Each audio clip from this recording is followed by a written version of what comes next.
The Jets, as you said earlier, it's like 2 number 1 overall picks. So even though the Jets didn't end up with the first overall pick, they had the second first overall pick. And there was a report a few weeks back that they were going to decide what to do with Sam Darnold after they know what they think of the incoming quarterback class. Well, apparently, Peter, they've come to the conclusion that they like their options because Joe Douglas this week addressing the question of whether he'll talk to anyone who may call about Sam Darnold, the 3rd overall pick in 2018. Here's Douglas. I will answer the call, if it's made. And so,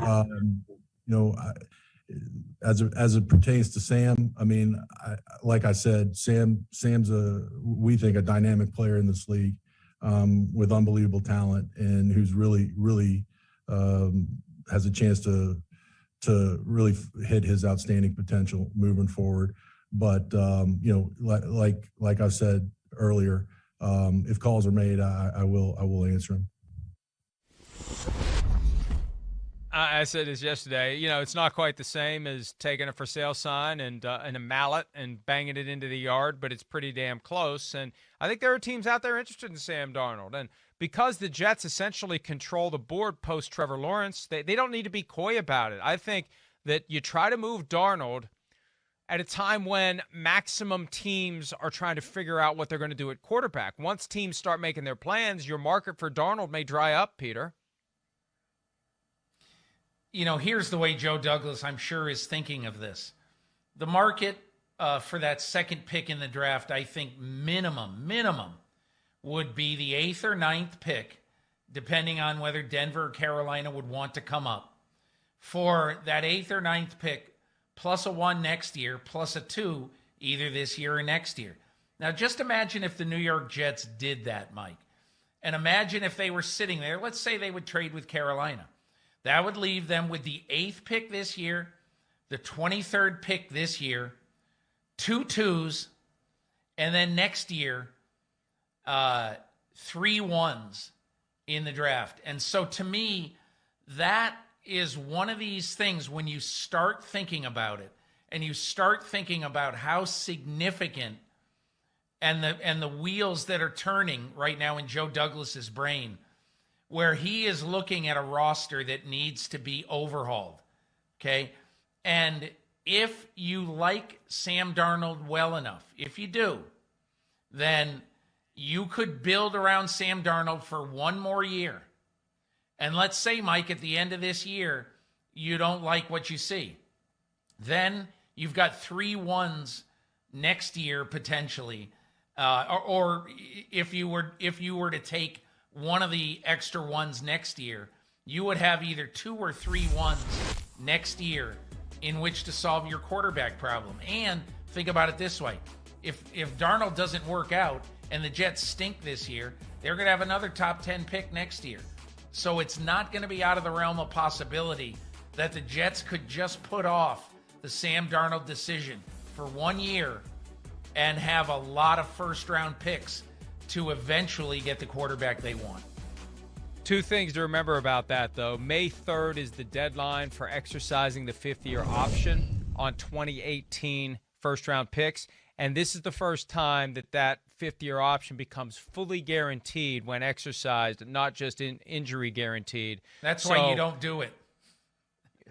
That you're kicking the can with Darnold into free agency, like the Bears did with Mitchell Trubisky. Yes. If you don't pick up the option, so you're giving him 1 more year, and if you like him, the Bears then you got to figure out how to sign him. I don't disagree with that, yeah. But I'm saying if you're the Jets and you're thinking, all right, we'll trade out of the number 2 spot, we won't get Zach Wilson, we'll keep Sam Darnold, and we won't pick up the option, and let's see how he does. Oh, he was great. Now we got to use the franchise tag to keep him around, or we got to sign him to a much bigger deal than we would have had to. It's just a factor to consider. And Sims, this gets back to his belief in Zach Wilson. He is a firm believer that the Jets should sprint to the podium with Zach Wilson's name on a card and trade Sam Darnold and do it, just clear the books. Sam Darnold, see you later. We love you. We tried. They gave up 3 second-round picks to go from 6 to 3 to get him 3 years ago. They're trying to find their next Joe Namath. That's the question. I think we've seen enough of Sam Darnold to know he's not going to be a short list true franchise quarterback at any point in his career. But Zach Wilson could be. And I think if I'm the Jets, if I'm ownership of that team, and if I've been trying to sell PSLs and tickets and suites, and they're always lagging behind the Giants in that market, this is their chance to go all in with a guy that could be great. And I just, they've floated and they've floundered, and it's been 50 years. I think that they just need to say, let's get what we can for Sam Darnold, and let's get ready to take Zach Wilson. And the worst-case scenario is the Jaguars take him and we'll have Trevor Lawrence. Here's a question for you, Mike. What's the market for Sam Darnold? Is it the 49ers' second-round pick? Is it New Orleans' second and fourth? I mean, what I would think that the market for Sam Darnold, if I were guessing, would be somewhere around the 35th to 45th pick in the draft this year. I don't disagree with that, because what did the Cardinals get for Josh Rosen? They got a second-round pick from the Miami Dolphins, and Darnold at least has shown he can play. Can he play at a high level? Well, who knows? And look, maybe he'll shock us all and he'll become a true franchise quarterback somewhere. But I think based on what we've seen so far, yeah, second-round pick seems fair. And see, then the question becomes, because there's two windows for the Jets. One is move him now while teams are figuring out their plans. But the second window is for the teams whose plan is we're going to draft a guy. If they don't get the guy they want in round one, then in that 18 hours you have between the end of round one and the start of round two, that's your opportunity to sell Sam Darnold for a second-round pick. So I see those two spots. The Jets have to decide how they want to do it. You're exactly right.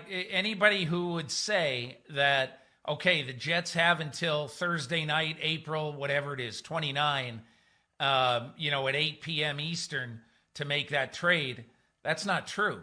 They have till Friday night, 6 p.m., 7 p.m. Eastern, whatever time that is, to make that pick. Because, I'm not saying it's impossible, but I doubt that they're going to get a 1 for Sam Darnold, even a low 1. And so to me, I kind of look at it, Mike, like, they have until about April 30th to make this decision. And I doubt they're going to wait that long, because clearly, if they do end up choosing Zach Wilson, then, the auction for Sam Darnold is on.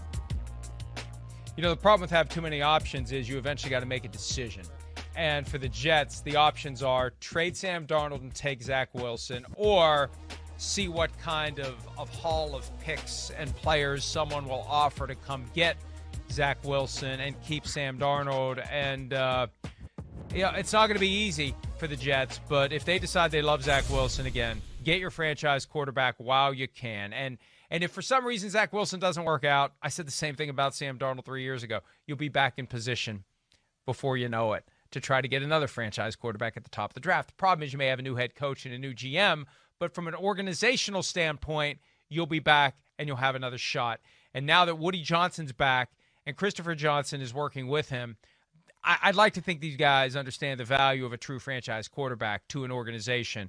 And let's not overlook the reality that even though owners, for the most part, other than Jerry Jones, desperately want to create the impression they don't meddle, when it's time to make that kind of a pick, they have a way, Peter, of making their preferences known. There's no way that Joe Douglas or, George Payton or Scott Fitterer / Matt Rule, there's no way that they're making a decision like that without the owner being involved. It's just not going to happen. Now, is the owner going to dictate it? I don't believe so. I mean, in Carolina, maybe more than those other places, but, in my opinion, and in Denver, you have to look at the owner's representative, who's Joe Ellis. But I really think that the owner in all three places, or in any one of these places, for a franchise-altering decision like that, you've got to get the owner involved and explain to him why you're doing this. You do not make that decision in a vacuum. Billionaire's privilege allows you to never have to dictate anything. All you have to say is, if you're Woody Johnson, I really like Zach Wilson. And if the people who you've hired to work for you are smart, they'll know what you're saying, because you never have to dirty your hands with telling people exactly what they must do. If they're smart, they'll know from reading the boss what the boss wants. Can I give you one exception there? Okay. Do you remember in 1996, Mike, when there's a new franchise in Baltimore and Art Modell is the owner, and he's given Ozzie Newsome the control of his draft room, and Art Modell says to him for days before this, I love Lawrence Phillips. We need a star. We need a running back. We need a great player. I love Lawrence Phillips. And Ozzie Newsome said, well, I appreciate that, but you've given me control over the draft, and I love Jonathan Ogden. And so even that day, Art Modell still wanted Lawrence Phillips. Ozzie Newsome picked Jonathan Ogden. And then later in the round, obviously, he picked Ray Lewis. It's probably the greatest single round that a general manager, even though he didn't have that title at that point, that a guy who ran a draft, you could argue that that's the best round that a guy's ever had, and he did it by going against the owner. But that was a different time and a different place, because so often people had to argue Art Modell out of decisions, because as one longtime employee of the franchise once told me, the way Art works is ready, fire, aim. So sometimes you had to do things to counter his base instincts, and most often those times turned out to be good for the franchise.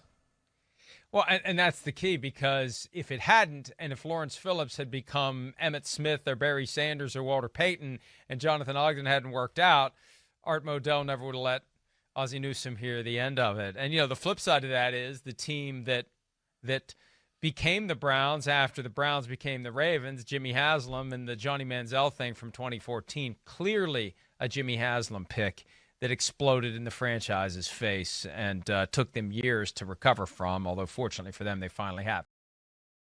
Hi, I'm Mike Tirico, and thanks for watching.